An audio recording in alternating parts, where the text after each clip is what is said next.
They say every city has its secrets, but some are darker than others. Calgary, a city known for its vibrant festivals, rolling foothills, and the spirit of community, found itself cloaked in a chilling darkness during the winter of 1976. The cold that year felt sharper, more relentless, as if the city itself was mourning. Snow blanketed the streets, muffling footsteps and casting long, eerie shadows under flickering streetlights. But the silence wasn't just winter's doing. It was the kind of silence that spoke of fear, of unanswered questions, and of horrors lurking just out of sight. Whispers began to ripple through the city, whispers of unspeakable acts, of lives lost too soon, and of a shadowy figure whose presence seemed to haunt Calgary's snowy streets. 4 lives, each unique, each full of promise, were extinguished under mysterious and heart-wrenching circumstances. These were more than crimes. They were puzzles, wrapped in tragedy, that left investigators baffled and an entire community searching for answers. Decades would pass, but the questions remain. Who was behind these acts? And why? This is not just a story of loss, but a story of relentless pursuit, of truth, of justice, and of closure. This is the story that shook a city to its core and continues to haunt those who remember. February 14th, 1976. It was a night like any other in Calgary, quiet, cold, and uneventful to most. But for 2 inseparable best friends, Eva Dvorak and Patricia McQueen, nicknamed Patsy, it was a chance to embrace their youth and freedom. Just 14 years old, the junior high students were full of life, their laughter echoing as they walked through the heart of the city. They were carefree, their bond unshakable as they ventured downtown that fateful night. Little did they know, the streets they walked held a darkness waiting to strike. By the next morning, the city would awaken to horror. Beneath the Happy Valley overpass on Highway 1, their lifeless bodies were discovered. 2 bright lights, extinguished far too soon. The news spread like wildfire, sending shockwaves through Calgary's tight-knit community. Fear rippled across the city as parents clung tighter to their children, the innocence of their streets forever tainted. The vibrant hum of life dimmed. The streets grew quieter as an unsettling shadow took hold. And yet, this was only the beginning. September 1976. The city had barely begun to recover when another tragedy struck. Melissa Rehorick, a 20-year-old woman with dreams of a fresh start, had recently moved to Calgary from Ontario. Working as a housekeeper and living at the YWCA downtown, she was determined to build a new life. On the evening of September 15th, Melissa told her roommate she planned to hitchhike out of the city for a short break. Hitchhiking, a common practice at the time, was a choice that would ultimately seal her fate. The following morning, a devastating discovery was made. Melissa's lifeless body was found in a ditch along Township Road, 22 kilometers west of Calgary. Strangled and discarded, her dreams and aspirations were cut short by the hands of an unknown killer.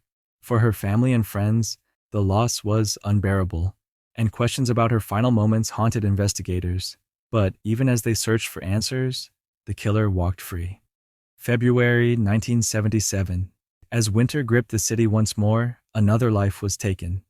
19-year-old Barbara McLean had recently moved to Calgary from Nova Scotia, eager for new opportunities and a fresh start.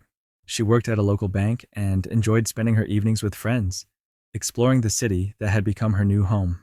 On the night of February 25th, Barbara was last seen leaving the Highlander Hotel bar, walking alone into the chilly night. Hours later, the unthinkable happened. A dog walker stumbled upon her body near 6th Street and 80th Avenue Northeast. Another life stolen. Another young woman brutally murdered. By now, fear had turned into panic. The similarities between the cases were undeniable. Young women, alone, targeted, and taken from the world in the cruelest of ways. Calgary's once lively streets became desolate, the joy of its residents replaced by a deep, consuming dread. Despite the growing sense of a serial predator lurking in the shadows, police were left grasping for answers. With the limited technology of the time, connecting the dots was a painstaking process. Clues slipped through their fingers, and justice seemed maddeningly out of reach. The city of Calgary was left reeling, its residents haunted by the specter of an unknown killer, and the lives stolen too soon. From the start, police believed the same suspect was behind Melissa and Barbara's murders.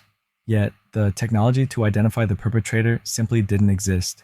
Seminal fluid found at the crime scenes couldn't be turned into a usable DNA profile at the time. For over 40 years, the Alberta RCMP relentlessly pursued answers. These cases were never closed, constantly re-examined with every advancement in technology. In 2003, a breakthrough came. Enhanced DNA analysis confirmed the same suspect's DNA was present at both Melissa and Barbara's crime scenes. However, when compared against Canada's National DNA Databank, there was no match. The profile remained a mystery for nearly 2 decades. The frustration of investigators was palpable as they hit dead end after dead end. Then, in 2021, everything changed. The RCMP and Calgary police arrive, turned to a revolutionary tool: investigative genetic genealogy. The RCMP re-examined the decades-old evidence and partnered with Parabon Nanolabs to create a cutting-edge single nucleotide polymorphisms profile. Using databases like GED Match and Family Tree DNA, genealogists began to build a family tree based on the unknown suspect's DNA. With meticulous research and targeted testing, investigators identified a suspect hypothesis: a man with a violent past who had evaded justice for decades. The work was painstaking, but it gave new hope to the families of the victims. The suspect? Gary Allen Sereri, a U.S. citizen born in 1942. Sereri had a history of violent crimes against women and was serving time for rape when he died of natural causes in an Idaho state prison in 2011. At the same time, DNA evidence from Eva and Patsy's case was resubmitted for testing. The results were chilling.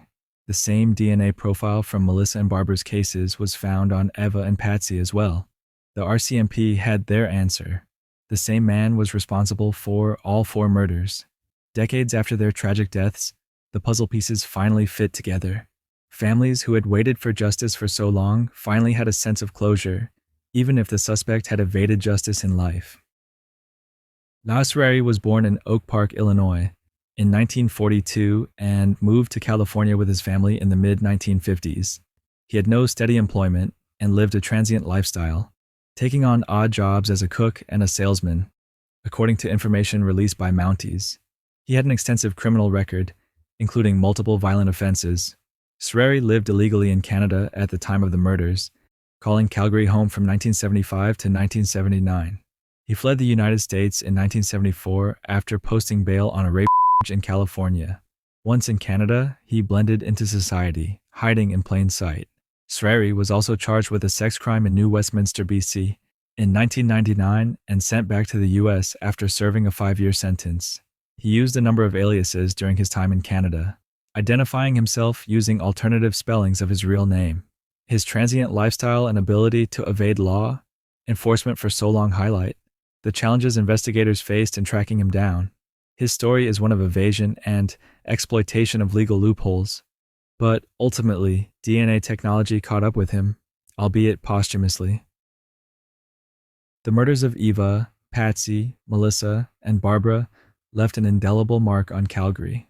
For decades, their families lived with unanswered questions, and the community struggled with the fear that justice might never be served.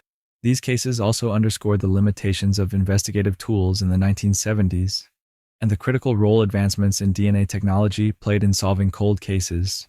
The introduction of genetic genealogy has revolutionized how law enforcement tackles unsolved crimes, offering hope to families who have waited years for answers. The revolution of these cases also sparked important conversations about how transient criminals can exploit borders and evade detection. It highlighted the need for cross-border cooperation and the sharing of criminal records to prevent similar cases in the future.